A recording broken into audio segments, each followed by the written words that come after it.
My name is Phyllis Munyi. I am the founder of Dyslexia Organization Kenya, mainly because I found myself in this situation. My child has dyslexia, and I'm sure he's older than some of you. Yeah, so I learned when he was very young in class 2, and that's why we insist on having early identification. Why did we start this organization? We realized there was a gap in teachers. They didn't know about how to identify these children, and especially dyslexia. And that's how we realized that we needed to create this awareness and teach. I taught myself how to teach him.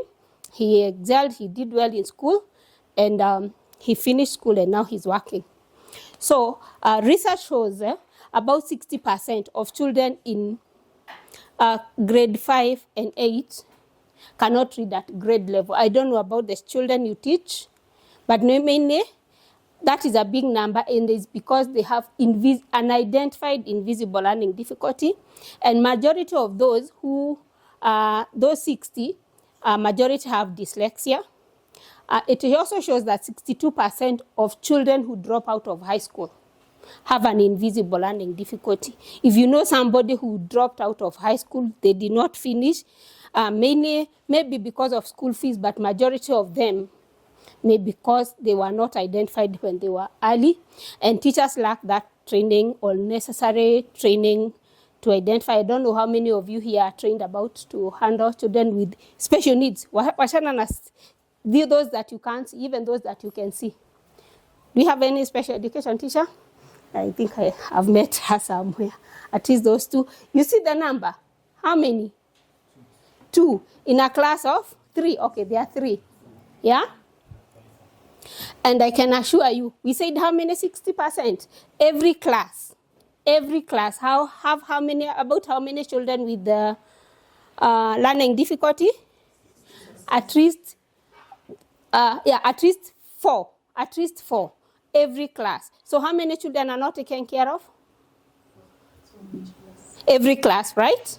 So we are saying that special need education should not be taught, or not teachers only trained in special education should understand these children. All teachers need to understand so that you are able to identify and support. And when it is not understood, when teachers don't understand, children do what? Suffer. We call them names, we call the names, we give up on them because you have a goal. Every teacher has a goal, Cindy, of delivering grades, Cindy. But if you don't, Cindy, you have the goal of your head teacher or your director wants to know how many people got the mean score, how many are going to pass the exams. You do that. What happens to the child who is putting you behind?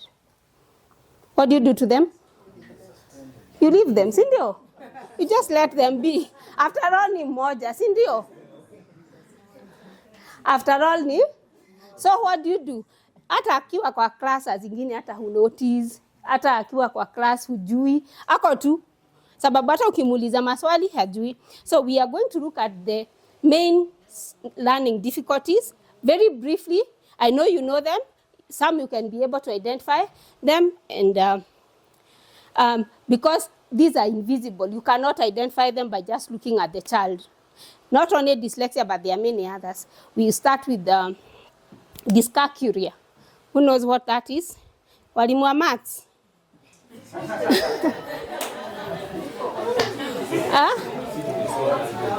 Sorry? Dyscalculia. Yeah, these children have difficulties learning or understanding numbers, things to do with numbers. They cannot be able to tell. Sometimes they cannot even conceptualize when you are talking about multiplication, when you are talking about addition, when you are talking numbers, even when you are transferring that number from the paper from their head to the mind, they have difficulties. So that is one of the problem, and dyscalculia, and it is one of the invisible. Can you tell somebody has this learning difficulty by looking at them or being with them in class? No. That's why it is one of the invisible learning difficulty, and that needs every teacher. And we are saying not only the teacher who are doing maths, all maths teachers need to understand this, but all teachers, because at one time, hata walimu wa history, si kuna ile story unaambiaga mtoto about, or you're talking about history means you have to look at the past, the years. If this child does not understand those numbers, will they even understand that? So it is important that all teachers need to understand that. Yep. So we are talking about, we finished about dyscalculia, about numbers. I'm going to, I have how many minutes? I have less than 20 minutes, so I won't go deeper. But though these are very are topics that can be taught by themselves for a very long time. So the other one is specific attention deficit hyperactivity disorder, ADHD. Mnajua watoto bana hata wewe. Now, if you have those two children in class, how do you support this child who has ADHD or attention deficit hyperactivity disorder? Imagine, remember we are talking about inclusion. You have a child with dyslexia. We've talked about dyscalculia. So as a math teacher, or if you, I don't know, what grades do we teach here? Muko? When you are high school? Kuna wangapi wa primary school? Oh, nyinyi nyote ni high school? Kindergarten. Yeah. This one, she teaches all of the subjects. If the child has all those conditions, imagine you have to have these 5 children. One has maths hashiki. Hata numbers ukimwambia 9 na 6, hajui ni side gani. Si ndio? Hajui 9, hajui 6, hajui multiple, hajui minus, hajui division, hajui all that. Now we come to this with the attention deficit hyperactivity disorder. She cannot sit in for 5 minutes. She has very short attention span. And even in high school, how do you deal with this child? First, this child has characteristic persistent to inattention. They do not, and hyperactivity and impulsivity. Kitabu akumbuke alikuwa ulize permission ya kwenda kwa washroom ama kwa choo ako kwa mlango. Si ndio? Hakumbuki. And then very short attention span, like you need to understand that this person akona maybe 5 minutes. How do you handle with this child who has, even at high school, akona 5 minutes attention span? And they will be disruptive. They will disrupt the class. How do you handle that child or that learner? I think you can bring in the aspect of peer learning. Peer learning. Peer learning. Good. Also, make sure that you disrupt that person before they disrupt you. How do you do that? I know her attention span is 5 minutes.